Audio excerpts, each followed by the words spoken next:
PT Indonesia Baru, operator kompetisi Liga 2, berencana kembali menggulirkan kompetisi Liga 2 Oktober mendatang. Rencananya lanjutan kompetisi Liga 2 yang terhenti karena pandemi COVID-19 akan menggunakan format pertandingan home turnamen.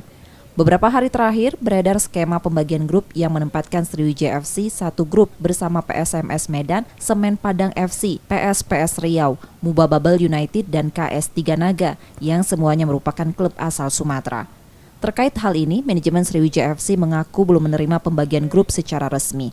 Sriwijaya FC meminta PT LIB dapat profesional menyusun skema pembagian grup nanti tanpa merugikan klub peserta. Bahwa kita belum mendapat skema pembagian grup dari PSSI, terutama dari PT Liga Indonesia Baru. Mengenai pembagian grup dan regulasinya belum kita terima gitu.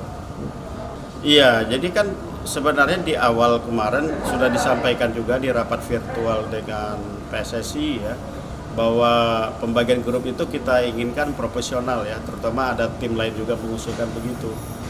Namun kita lihatlah nanti, kita tunggu regulasi dan pembagian grup skema daripada pertandingan Liga 2 nanti gitu. Sebagai persiapan menghadapi Liga 2 nanti, rencananya manajemen Sriwijaya FC kembali mengumpulkan pemain pada Agustus mendatang. Nur Muhammad, Kompas TV Palembang, Sumatera Selatan.